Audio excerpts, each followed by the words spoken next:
Muy buenos días para todos. El área metropolitana del Valle de Aburrá y Acopia Antioquia, con su programa Desarrollo Económico Sostenible, les da la bienvenida al quinto día de ruedas de negocio Conexión Metropolitana, con la conferencia de seguridad alimentaria y cómo el sector empresarial puede aportar en este objetivo.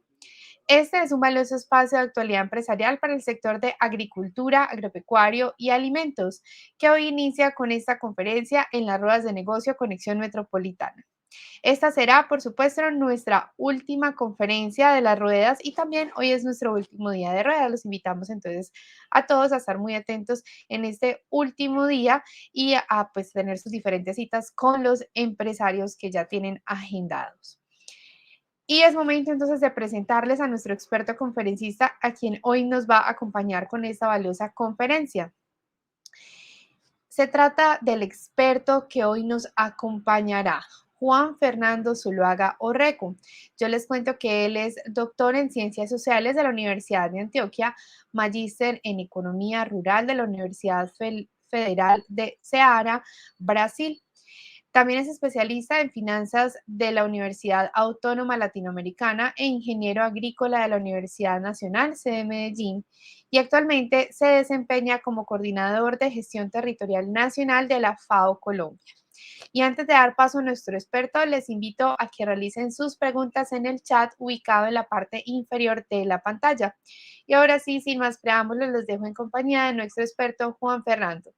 Bienvenido, Juan Fernando. Es un gusto dejarte en compañía de todos nuestros empresarios. Gracias, Andrea. Es un placer estar aquí en este último día de las ruedas de negocio en el programa de desarrollo económico sostenible que tiene ACOPI Bueno, con el área metropolitana. Un saludo especial a María Elena, la directora de ACOPI, y al director del área metropolitana, Juan David. Para la organización es bastante importante participar en estos escenarios donde pues, se visibilizan los retos y se acompañan también muchas de las estrategias que como ciudad debemos motivar para que el crecimiento económico sea amplio y democrático para todos. La presentación hoy la vamos a abordar sobre los retos que tiene la ciudad y el departamento de cara a buscar ese gran objetivo de desarrollo sostenible que nos hemos trazado desde hace ya 10 años con Hambre Cero. Pero ¿qué es Hambre Cero? ¿Qué busca el Hambre Cero? El Hambre Cero es precisamente que las personas no tengan dificultad de acceder a los alimentos y que esos alimentos estén disponibles. El Hambre Cero quiere que pongamos fin a todas las formas de malnutrición. Nosotros debemos también pensar que el hambre cero es que debemos de alguna manera aumentar la productividad en los próximos años, que tengamos prácticas agrícolas sostenibles y resilientes, ojalá con algunas características, si no es posible en su conjunto en total, tener agroecología, mantenimiento de la diversidad genética, de la cultura ancestral que tanto se ha perdido, que hagamos inversiones estratégicas en términos de infraestructura, que tengamos estabilidad en los mercados y control en la volatilidad de los precios. Eso es lo que está atrás de este gran reto del hambre cero. Una de las cosas que está pasando actualmente, siempre lo digo cuando participo en estos espacios, es que nosotros hemos volcado un poco la pirámide de dónde queremos vivir en el mundo y hoy estamos habitando con mayor preponderancia las ciudades. Para el 2030 ya ese cambio será del 60-40 como lo muestra esta diapositiva y para el 2050 vamos a ser 9.700 millones de personas. Por eso el hambre cero indica que tenemos que producir más, porque este será el mapa que tendremos para este año del 2030-2050, donde hay grandes conglomerados urbanos, ciudades con más de 10 millones de personas, países donde las personas van a querer vivir en el 3% del área, como indican esas esferas rojas, que son los países donde ya la población está viviendo por encima del promedio que les mostré de 57%. En este caso, Estados Unidos, por ejemplo, reporta que el 81% de su población va a estar viviendo en las ciudades. El 50% de incremento entonces de la producción es uno de los primeros gran retos de no solamente del sector público, sino también del sector privado. La pregunta es cómo debemos hacer ese incremento para poder alimentar a toda la población en estos años que nos restan para llegar a el 2050, donde seremos los 9.700 millones de personas. Antioquia, ya lo saben, miren, recordemos, no puede existir una ubicación más estratégica en Latinoamérica como la nuestra, como la de Colombia.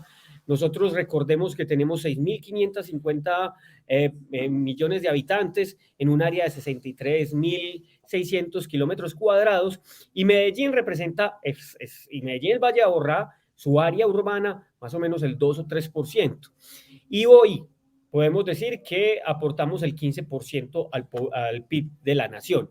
Esto que lo mostraba el anterior secretario de Agricultura como esta gran reflexión sobre lo que nosotros hemos ido aumentando nuestra población, se ve claramente en esta fotografía que empieza en el año de 1921, donde eran 91.000 habitantes, y vamos creciendo casi que exponencialmente hasta llegar a la ciudad que ustedes ven ahorita. Este es el cambio que uno alcanza a percibir, una ciudad que se expande de manera vertical, quizás una de las ciudades con más aglomeración por kilómetro cuadrado. Eso implica que esa densidad también la valoremos. Muchas de las urbanizaciones que han colonizado esta nueva forma de urbanizar ya tienen una forma de abastecimiento alimentario diferente, que es en altura. Entonces la carnicería queda en el tercer piso, las tiendas quedan en el quinto, cuarto, y esa forma de habitar ya el aire, podríamos decirlo de esa manera, pues también nos lleva a grandes retos. Lo mismo pasa en los espacios donde usualmente, tradicionalmente, nosotros acudíamos a conseguir nuestros alimentos. Esta zona del oriente antioqueño, que tanto le ha servido a la ciudad central, a Medellín y el Valle de Aburrá como productora de frutas pequeñas y hortalizas, pues miren la dinámica. Para 1985 este era el mapa satelital, y para acá, en el 2016, ya debe ser mayor el crecimiento urbano que representa estas ciudades intermedias, pues va ocupando espacios de producción de alimentos. ¿Y eso qué quiere decir? ¿Qué significa? Que la frontera agrícola va teniendo que desplazarse a lugares más lejanos. Y con ello, pues se aumentan los costos de transacción, los costos de producción, que seguramente podrán encarecer los productos que nos consumimos en el Valle de Aburrá. Recordemos que en ese cambio, desde principios del siglo XX hasta ahora, en estas primeras décadas del siglo XXI, pues el abastecimiento alimentario de la ciudad se ha transformado. Este es el Parque Berrío. Aquí usualmente en principios finales del siglo XIX y principios del XX se hacían los mercados campesinos, esos mercados que tradicionalmente también hoy ocupan las plazas principales de algunos de los municipios de Antioquia, pero así era. Así es que nosotros atendíamos las necesidades alimentarias. Luego construimos también en esa misma época las primeras plazas confinadas, incluso de Colombia, con la Plaza de Flores y el Pedrero, que conocíamos como la Plaza de Mercado de Guayaquil, y aquí ya nos abastecíamos un lugar estratégico donde confluía no solamente el tema de la alimentación, sino el centro vibrante de conexión, porque allí llegaba el ferrocarril, las rutas de los buses de la ciudad pequeña que en este momento éramos. Y así se veían los laberintos de esa plaza, ¿no? Todavía ubicados con campesinos que tenían esa conexión directa con el productor, con el consumidor.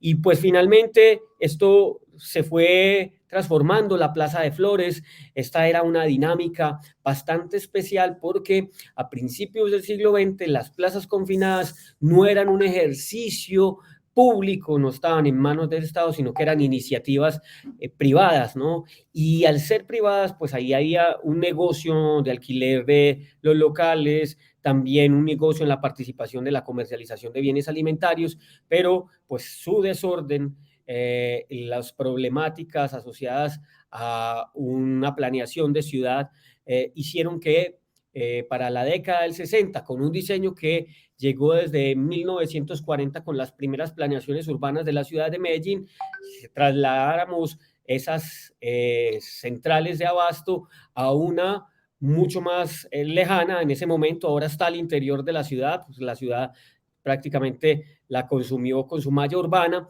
pero la central mayorista. Estuvimos en ese gran evento que también lideró Acopi de plazas de mercado, en una reflexión que buscaba también pensar cómo vamos a concebir las plazas de mercado de cara a los retos en los hábitos de compra de los nuevos consumidores. Y esta plaza de mercado entonces se vuelve el núcleo del abastecimiento, como ustedes lo saben, no solamente del departamento, sino de buena parte de todo el norte del país, con unos rubros importantes, sobre todo en harinas, atado esto a la producción de concentrados. Es decir, aquí vibra, palpita y se genera mucha de la dinámica alimentaria del país. En esa realidad, hoy nos encontramos en este escenario. Urabá, por ejemplo, reporta que la inseguridad alimentaria es del 86%. El norte de Antioquia del 73.9%, Bajo Cauca del 87.6% y el Valle de Aburrá del 50%. La inseguridad alimentaria, entonces, es la percepción que tiene una familia de su dificultad para acceder a los alimentos. Y esta gran desigualdad entre sus regiones, tendremos que abordarla como un gran reto público-privado. Para la ciudad de Medellín, ustedes pueden observar en esta diapositiva que la desigualdad se expresa también en temas claros frente a la inseguridad alimentaria, por ejemplo, en la zona 1 y en todas las comunas de Medellín, especialmente para esta parte de Laurel, el América, el Poblado, donde incluso la inseguridad alimentaria es del 8.1%. Bueno, esto que estamos viendo en términos de inseguridad alimentaria también se puede ver expresado entre la relación urbano-rural. Ustedes pueden ver en esta diapositiva cómo el índice de pobreza multidimensional entre lo urbano y lo rural, pues tiene una diferencia de 26 puntos porcentuales y el índice de pobreza por ingresos de 11.7. Aparte de eso, pues podremos observar las diferencias que hay entre lo urbano y lo rural, pero también entre los hombres y las mujeres. Y pues el índice de pobreza multidimensional, en este caso para las mujeres, asciende al 38%, mientras que para los hombres del 33%. Y eso en el sector rural, pues es grave porque la dinámica que tiene la ruralidad implica reconocer el rol de la mujer en todo este papel de alimentar a la sociedad. Hoy también podemos decir que las estratificaciones económicas que se generan en Colombia desde un estrato 1 a un estrato 6, presentan grandes diferencias entre arroz, panela y huevo, que es lo que consumen de manera mayoritaria. Ahí vemos los gramajes en el eje vertical. Y en el eje horizontal vemos que empiezan a aparecer, cuando va aumentando el estrato, alimentos como leche líquida, carne de pollo, carne de cerdo. Esta dinámica, pues las tengo que ver en función de la conexión que tenemos con otros lugares de abastecimiento.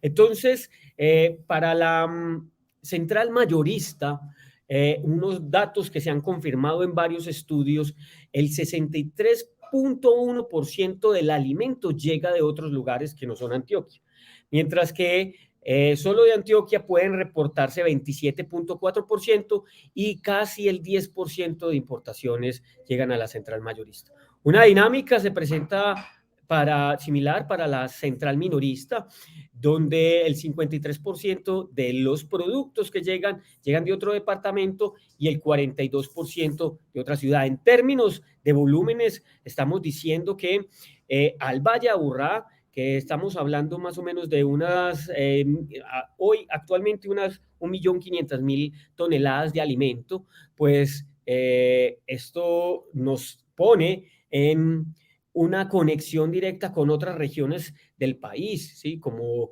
el Tolima, como Cundinamarca, Caldas, Córdoba, bueno, dinámicas que tenemos que reconocer porque la frontera también tiene que ser agroalimentaria, tiene que ser percibida desde los niveles de competitividad.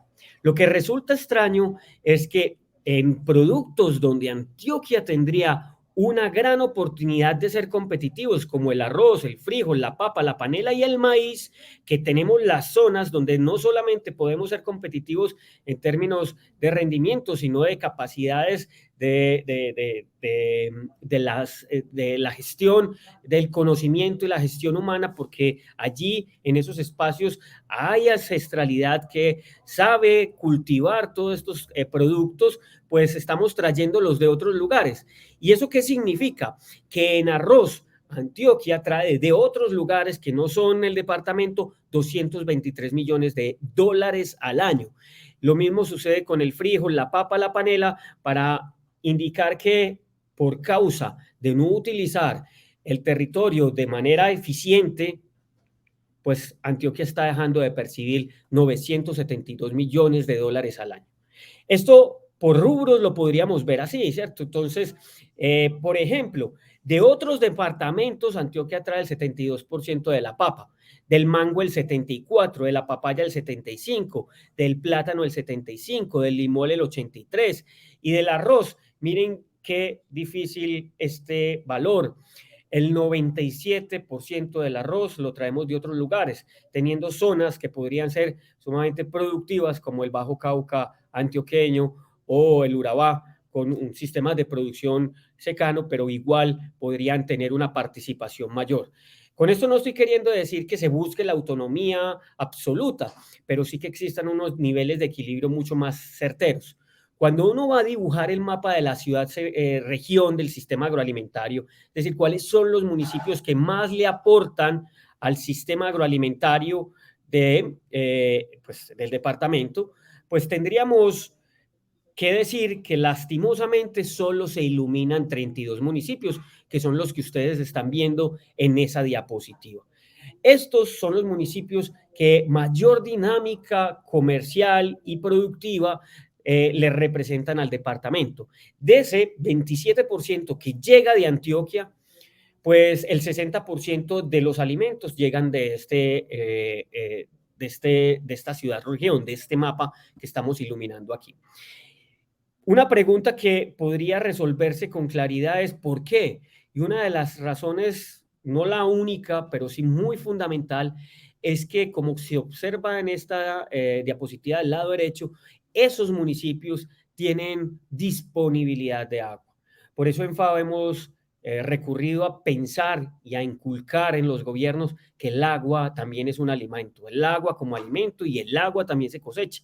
Y miren que las zonas de reserva, que son estos parchecitos verdes que ustedes están viendo aquí, quedan traslapados con los municipios que más producen alimentos para el Valle de Aburrá, en este caso la ciudad central. Eso implica que el 64% de esos alimentos nos los estamos trayendo de esos municipios. Y podemos pensar esto en cuencas alimentarias.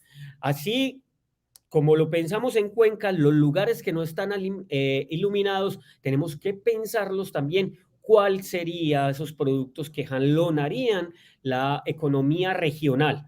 Para el caso de la cuenca de Occidente, pues tenemos la panela y las frutas, plátano y los cítricos, cereales, leche, papa, bueno, en fin, aquí ya más o menos estamos mostrando. Antioquia entonces, en su mapa general de producción, está entregándole 3.036.000 toneladas, ¿no? Eso, si lo ponemos en términos de lo que les mostré que necesitaba la región central, pues tendríamos como un superávit de producción. Antioquia en general podría estar necesitando unas 2.500.000 toneladas de alimentos. Entonces, ¿qué pasa con eso? ¿A dónde se están entregando esos flujos alimentarios? Gran parte de eso pues está representado en banano, y en café. Entonces, si yo quito eso, especialmente el banano, pues ya quedamos en una condición deficitaria de producción de alimentos con respecto a las necesidades alimentarias de la población antioqueña.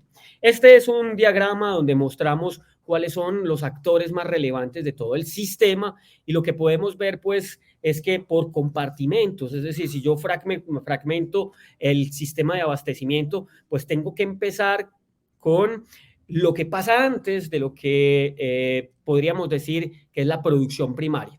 La asistencia técnica, la financiación y la proveeduría de insumos para la producción agrícola y pecuaria.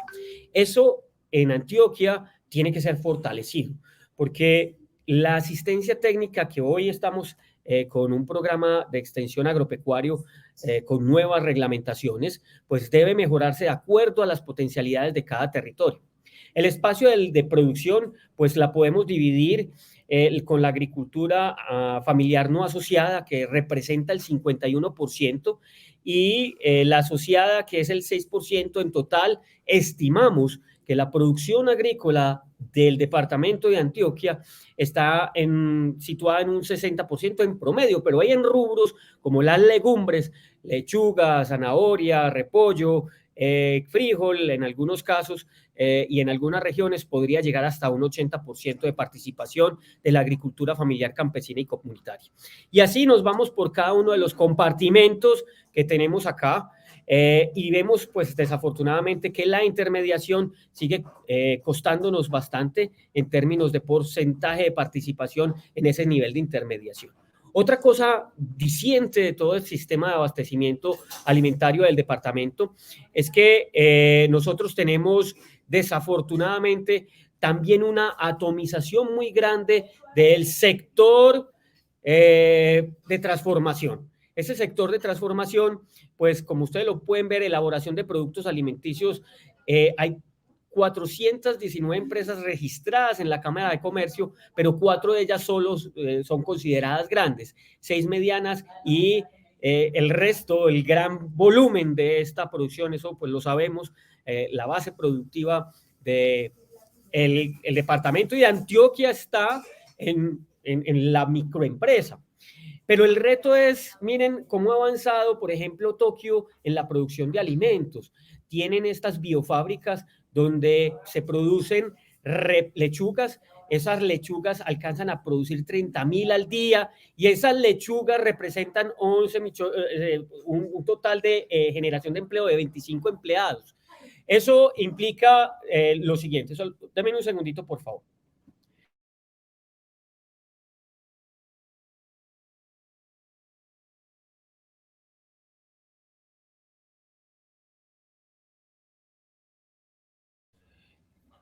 Entonces, en función de esto, pues la pregunta es, ¿cómo estamos avanzando para que la base productiva del departamento logre entonces entregar estas nuevas técnicas, desarrollos?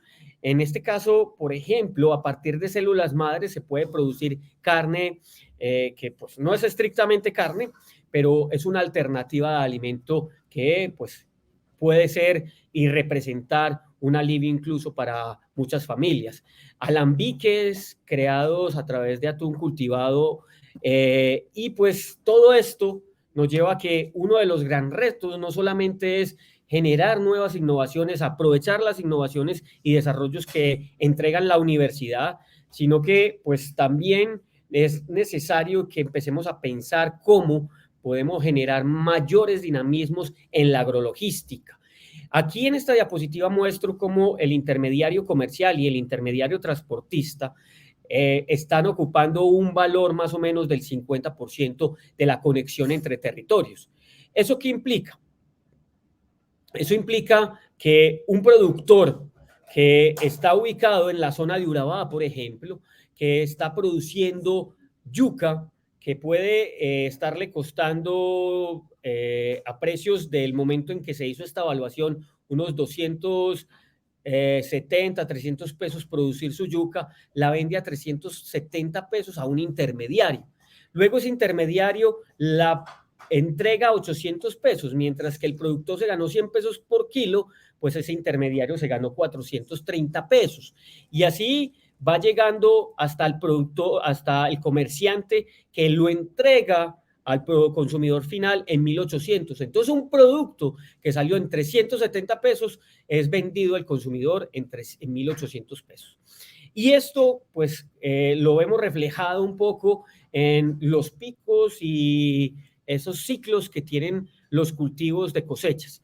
Es importante, otro reto es cómo rompemos los ciclos climáticos a través de apropiación de sistemas de riego, microdistritos de riego, riegos por goteo, que permitan, por ejemplo, darle un juego mucho más eficiente a este tema de la volatilidad en los precios. Esto es el ejemplo para la zanahoria y aquí están los precios de las centrales de abasto donde el CIPSA toma información y pues lo que vemos es que hay por lo menos 2 periodos con picos altos entre junio y septiembre y entre noviembre y diciembre, y si lo analizo en términos de llegada a la central mayorista, pues los picos de cosecha y de volumen, pues ustedes pueden observar que va subiendo entre junio y precisamente septiembre, y que en la medida en que la central mayorista tiene un comportamiento más o menos constante de su demanda, pues obviamente eso va a implicar una caída de los precios. En términos de transportes, miren un gran reto. Cuando hicimos esta valoración encontramos que el transporte de los alimentos, de los espacios de producción a los espacios de comercialización, estaban prácticamente en camiones viejísimos. El 25% eran modelos por debajo de 1974. Pero si entre el 25 y aquí que ubico el 18, 13 y 16, que son modelos que están por debajo del 2004, vemos que el parque automotor también es un parque envejecido que obviamente va a presentar ineficiencias. Aparte de eso, de que son envejecidos, no están asociados. Entonces, son también economías familiares que no pueden negociar en escala ni la llanta, ni el aceite, ni la gasolina, y pues desafortunadamente aquí vemos reflejado que esos camiones que están viejos, que no están asociados, pues la mayor parte no pertenecen a empresas, sino que pertenecen a un negocio propio. Y lo vemos acá en esta diapositiva, todos, la mayor parte de ellos son independientes y no existe una función diferente a transportar, que es lo que nosotros conocemos como el pago del flete. Y eso, todo esto que estoy diciendo, la alta intermediación, la gran reto, la gran dificultad que tenemos con el parque automotor, pues genera esto que voy a mostrar, que son grandes pérdidas y desperdicios. Esta zanahoria de el Carmen de Viboral se pierde, no logra entrar a los mercados, hay un uso inadecuado de los envases, pues que utilizamos para control químico, que pues deberíamos transitar algo de ecología, pero desafortunadamente vemos eso. Esta naranja que la llevan a esta volqueta también se pierde porque no logra entrar al mercado. Este tomate igualmente se pierde y pues termina siendo parte de pues, prácticamente pavimentando las vías terciarias de esta loma. Esta es como una fotografía del paisaje que uno ve en el oriente, colonizado ya por cultivos de hortensias, cultivos para la exportación que generan mucho desarrollo, pero que ponen en jaque también la seguridad alimentaria y nutricional de la ciudad central. Y pues pensar un poco cómo nuestros sistemas productivos no degradan los suelos, como vemos en esta diapositiva, donde está todo. Esto es frijol y maíz, y pues tenemos que pensar que recuperar este suelo orgánico nos va a demorar cientos de años. Otro gran reto que tiene el sector es que su población ya está bastante adulta, en promedio son 57 años, es decir, en 10 años no vamos a tener agricultores para llevar los alimentos a las ciudades. Pensar las relaciones urbano-rurales como métodos de conexión, las plazas de mercado en este gran feria, en este gran seminario que se llevó a cabo esta semana, pues una transformación clave de las plazas de mercado como epicentros del abastecimiento de las subregiones. Desafortunadamente, 4 plazas de mercado, por ejemplo, en Urabá, solamente el 64% tienen de ocupación, pero de ese 64 solo se dedican a la comercialización de bienes alimentarios, el 12% para alimentos agrícolas y el 15% para pecuaria, es decir, el 27% de esa plaza está destinada para la comercialización de bienes alimentarios. Tenemos que aprovechar los mercados de las ciudades intermedias. Solo en Urabá hemos calculado que vale 570.000 millones de pesos el mercado de alimentos. Tenemos el gran reto de pensarnos cómo generar estrategias para capturar esos mercados crecientes y dinámicos. Aquí les muestro lo mismo para Suroeste, que tiene un valor del mercado de 330.000 millones. Las plazas de mercado, por ejemplo, del norte en una ocupación del 54, una zona tan próspera, lechera, que puede producir papa, hortalizas, las que queramos, y con un gran reto y una gran oportunidad es que el norte puede ser la despensa agrícola de tierra fría para todo el Caribe colombiano, y todavía esa dinámica no comienza a ser relevante. Lo mismo pasa para el oriente, que pues aquí hay una dinámica diferente. Como pueden observar, pues las 10 plazas de mercado tienen una ocupación del 54%. Desafortunadamente, lo que vemos es que hay una conexión desde el oriente con unas zonas. Incluso hemos encontrado flujos que llegan hasta Barranquilla, Cartagena y Riohacha, que salen del oriente. Pensarnos los mercados de manera articulada. Medellín, Itagüí, Medellín con la central minorista, Itagüí con la mayorista, cómo logran ser unos ejes, unos polos de desarrollo, pero cómo también esa dinámica de las plazas de mercado mayoristas, satélites de los municipios, además de centros de acopio, frigoríficos, mercados campesinos, ferias campesinas, pues logran una conexión mucho más fuerte entre sus regiones, de manera tal que del Urabá no tenga que llegar el plátano, maracuyá hasta la plaza de mercado para devolverlo al Bajo Cauca, por ejemplo, pudiendo utilizar su conexión. Este espacio, solo este espacio de la ciudad representa, aquí tenemos otra placita de mercado, representa una importante dinámica porque su población podría ser la misma de Manizales. Estoy hablando de la zona 1, 2, 3, 4, Manrique, Aranjuez. Bueno, aquí nosotros hemos encontrado que se tiene que planear de manera coherente el urbanismo para que el alimento esté en esa planeación. Vemos que esta plaza de mercado, que es ese puntico que ustedes están viendo ahí, violeta, no está conectado con las dinámicas comerciales, lo que impide que la plaza de mercado sea un espacio de conexión con los habitantes de una zona que podrían encontrar no solo alimentos económicos, sino de buena calidad y de mayor rendimiento en sus neveras o en sus góndolas en minimercados, supermercados y legumbrerías. Y el abastecimiento alimentario de las ciudades está volcado. Ya estimamos que puede estar por el 65% en legumbrerías, tiendas de barrio que resisten a los embates de los formatos de conexión económica baja. La articulación eficiente de un sistema de abastecimiento agroalimentario nos permite reducir la pobreza, generar unas dinámicas de aprovechamiento del territorio más coherentes con las realidades de su población, y pues hacer que el sistema de abastecimiento funcione como un bien público y que prime el alimento, la conexión con la vida, pero en relación también con la rentabilidad. Por eso, un reto es la operación logística. La operación logística y la agrologística compartida, tanto en manos de las asociaciones de agricultores familiares y comunitarios como de los privados. La logística se vuelve fundamental. De hecho, lo vemos en el CEDI, el éxito, ¿no? Eso es un andamiaje logístico que prácticamente uno, cuando va a comprar a esos lugares, está pagando mucho más por la agrologística que por otro. Esto es una tendencia mundial, pensarse la agrologística compartida como un eje primordial para el abastecimiento y la buena alimentación. Los norteamericanos lo conocen como los Food Hub, que aquí les traje esa diapositiva, y pues la USDA, que es esa gran institución que nos demarca qué son las cosas a nivel mundial, pues dice que esos food hubs son esos espacios de agregación, distribución y de marketing de productos que permiten una conexión más eficiente, donde el agricultor no es un eslabón perdido, débil y pues por allá tirado en el sistema de abastecimiento, sino que se vuelve preponderante y logra una conexión mucho más eficiente. Para nuestro gran reto hoy es generar alianzas comerciales, agroindustriales y no desaprovechar la exportación, que para Antioquia, con la nueva transformación en infraestructura de conexión, vías 4G y puertos, se vuelve fundamental.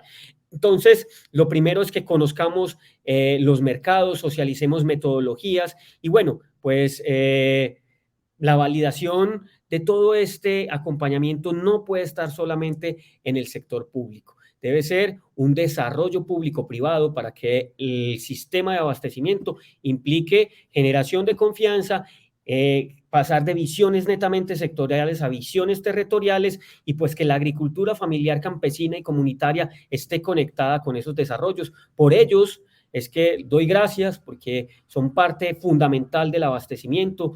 Dentro de la agricultura familiar campesina y comunitaria, el rol de la mujer es fundamental y pues tenemos que pensar claramente cómo vamos a, no solamente a reivindicar todo lo que hace la mujer por la alimentación de este departamento del país y del mundo, sino cómo generamos alternativas de crecimiento y desarrollo económico que den un poco más de dignidad a la población campesina y sobre todo a jóvenes y mujeres. Muchas gracias.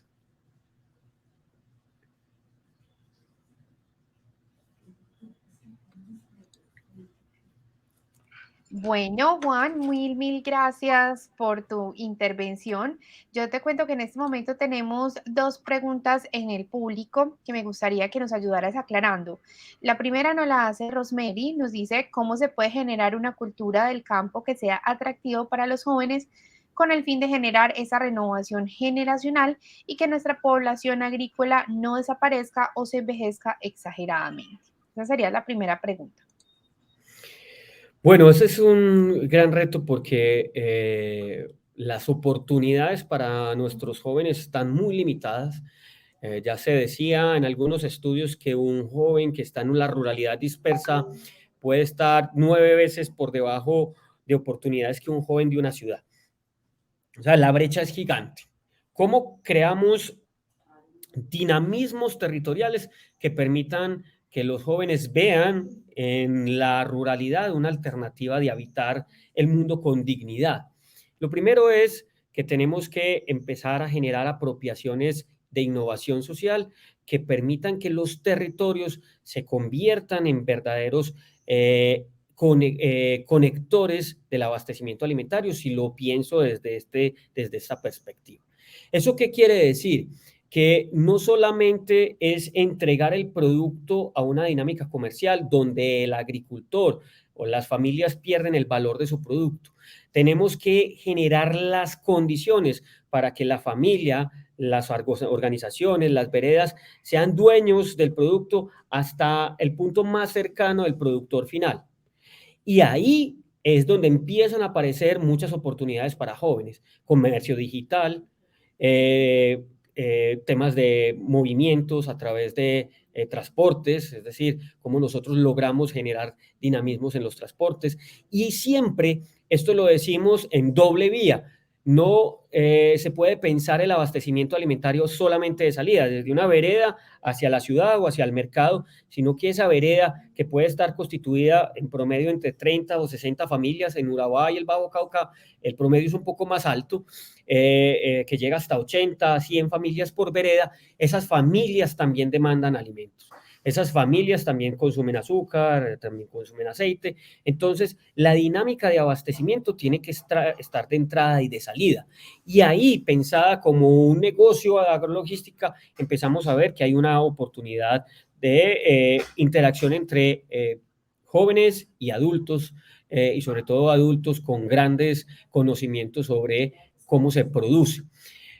La educación en contexto y con contexto es un camino que tenemos que seguir recorriendo, formando jóvenes para que vean oportunidades y lógicamente la asociatividad que sigue siendo un eslabón bastante débil en todo el proceso de la ruralidad. Programas que sean coherentes, que persistan en el tiempo, que logren persistir a los tiempos políticos, también son necesarios para que la formación, no solamente técnica o universitaria, sino en los colegios, pues tenga un sentido de apropiación del territorio. Perfecto, muchas gracias, Juan. Tenemos más preguntas. Rosemary también nos pregunta, ¿cómo la gente del común puede apoyar a los productores antioqueños? Excelente reflexión. Nosotros decimos que el cambio en la ruralidad está no es la ruralidad en sí misma, sino en ruralizar lo urbano. Una frase acotada por William Ospina. Ruralizar lo urbano implica que nosotros pensemos cómo habitantes de la ciudad podemos participar de un desarrollo de esas zonas que nos entregan alimentos.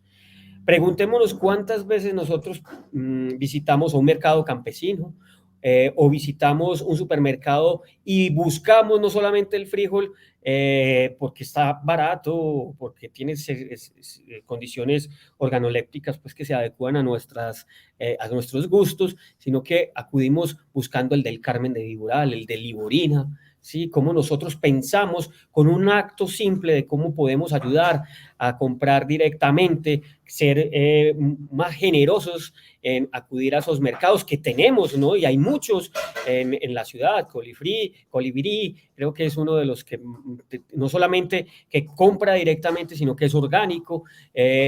Tenemos mercados ecológicos, tenemos mercados que salen de manera un poco espontánea, incluso a los bordes de carretera, a vendernos sus productos. Es decir, parar, comprar, hacer ese esfuerzo de dedicarnos un poco más de tiempo a pensar cómo compramos los alimentos va a desarrollar también mucho la ruralidad.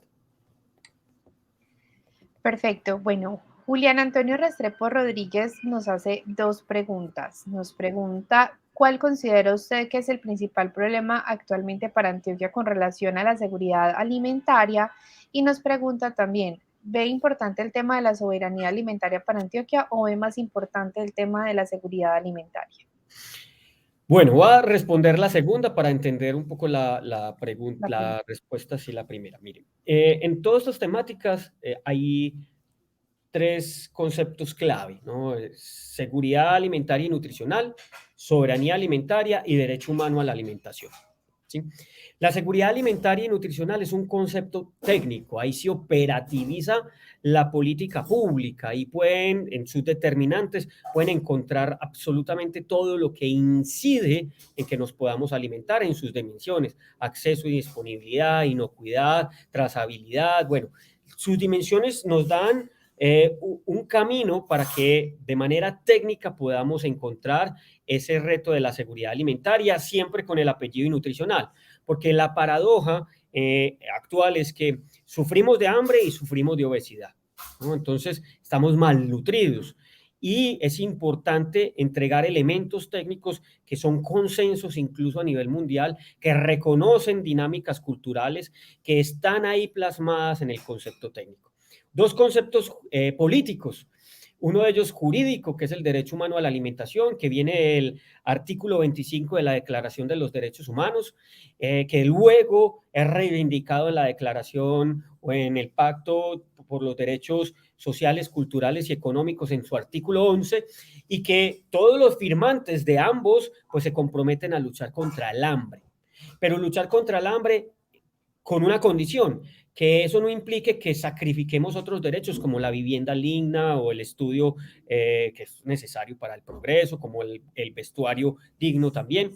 Entonces esos dos derechos son también demarcaciones y exigencias que tiene que tener la ciudadanía frente al Estado. Incluso los estados se comprometen a que se cumpla y que se transite y se dice entonces que es la progresividad del derecho humano a la alimentación, es decir, cómo nosotros vamos primero a las poblaciones vulnerables, tenemos que generar entornos alimentarios sostenibles, entornos alimentarios que permitan hacer uso de todas las condiciones del territorio, que volvamos a las semillas que se desecharon por condiciones de mercado, que acudamos a esa ancestralidad, que podamos usar técnicas productivas amigables con el medio ambiente, que consideremos el agua como ese alimento fundamental.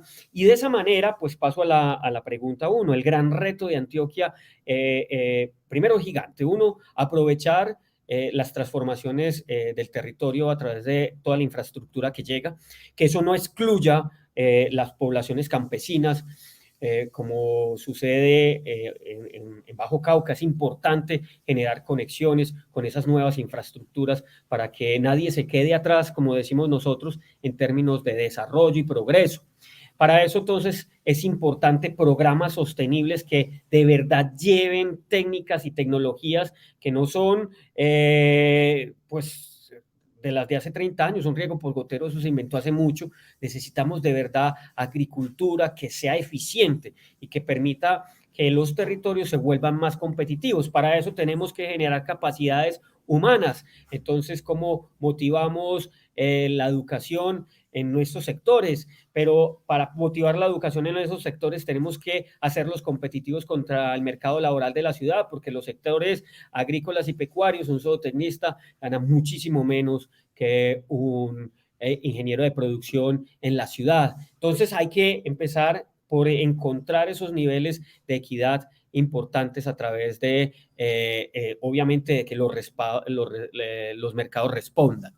Y pues otro reto fundamental es cómo la ciudad-región, Medellín y el Valle de Aburrá, se compromete con la ruralidad que le entrega alimentos. Por ahora, creemos que con comprarlos es suficiente. Tenemos que generar mecanismos de inversión pública para que se reconozcan esa ruralidad, que cualquier inversión que Medellín y el Valle de Aburrá haga en zonas de producción de alimentos que están por fuera de sus límites político-administrativos, Granada, San Vicente, Concepción, La Unión, Sonsón, para mencionar solo municipios del oriente, pues eso genera desarrollo para la ciudad. Entonces creo que eso es una respuesta que amplia y profunda, que implica un debate muy certero, con conocimiento de los territorios, para poder ir transitando hacia cómo abordamos esos nuevos retos de Antioquia de cara al desarrollo de las comunidades rurales y de los territorios rurales. Bueno, Juan, yo te cuento que la gente está muy ansiosa y están muy activos preguntando y dando sus comentarios. Tenemos aquí, de hecho, varios comentarios de Shemil.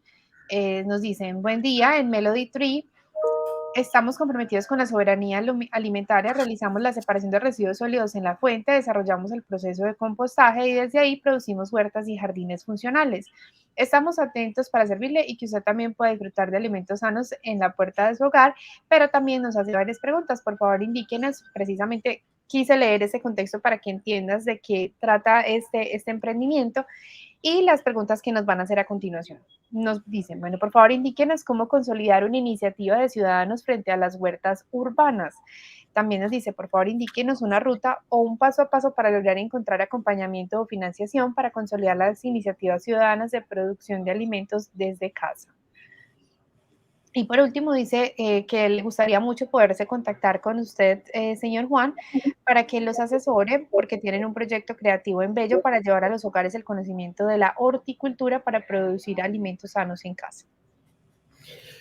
Bueno, a Chemil, pues felicitarlo por esa iniciativa, primero que todo, Andrea. Mira, varias cosas.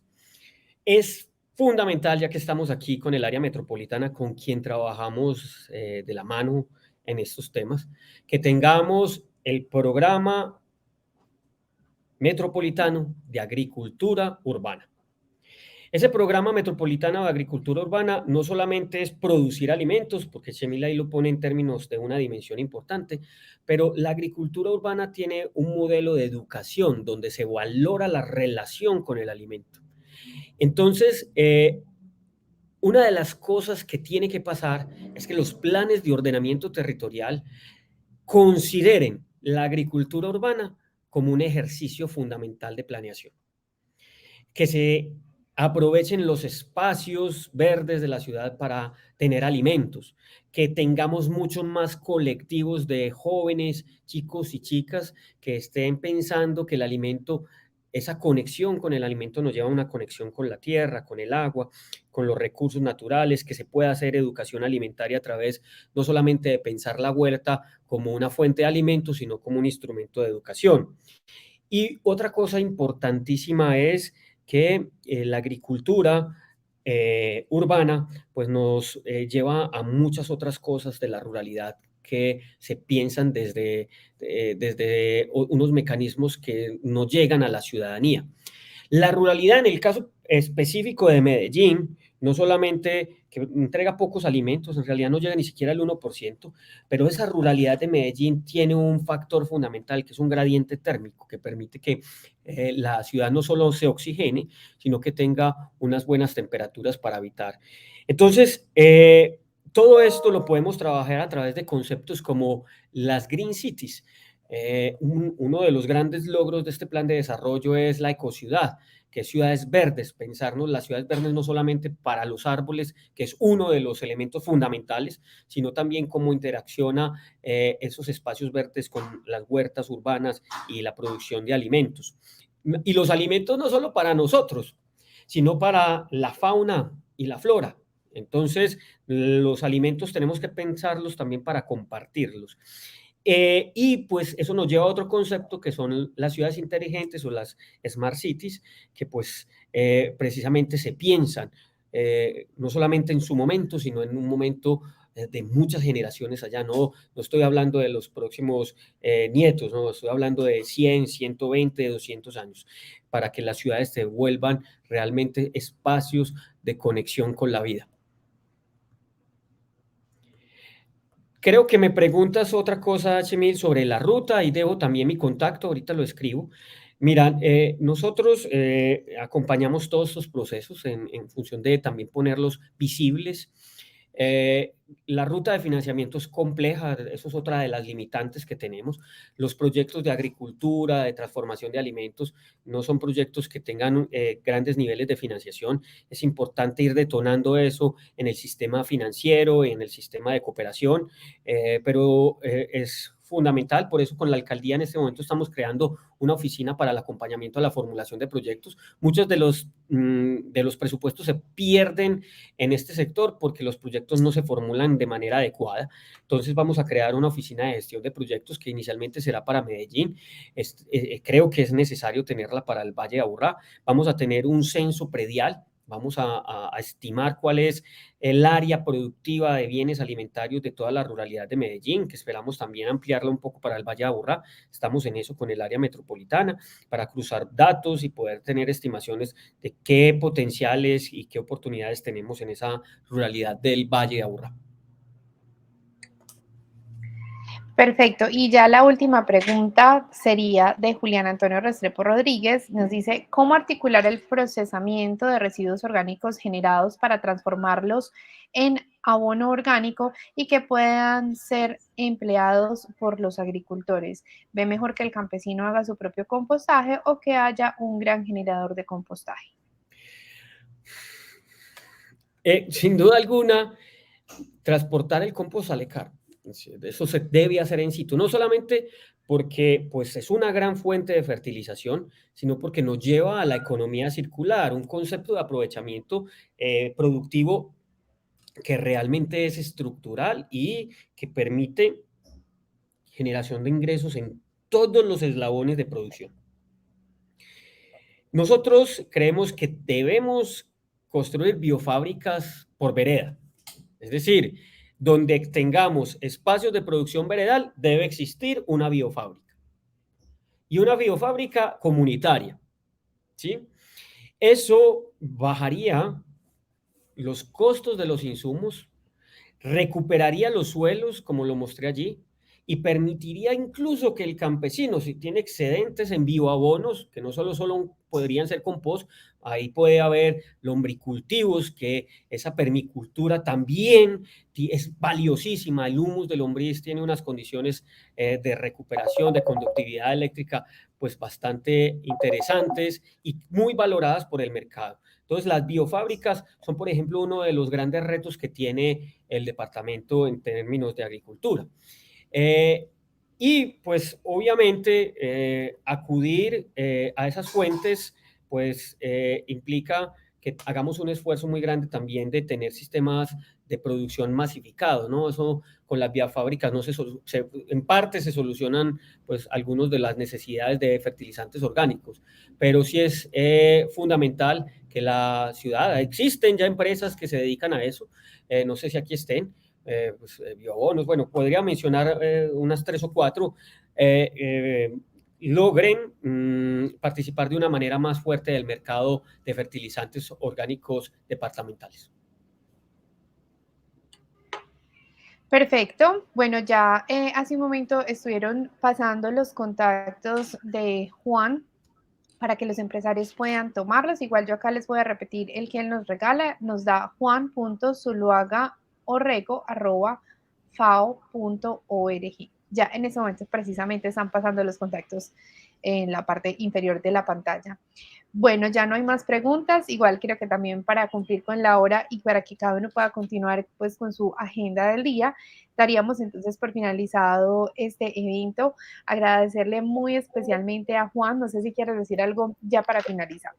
No, el agradecimiento es nuestro, desde nuestros representantes diplomáticos en Colombia, Diego y Maya, pues siempre será un gusto participar de estos escenarios del área metropolitana, nuestro gran amigo Acopi en todo el desarrollo del departamento, pues con el corazón les digo que felicitaciones por este tipo de ejercicios.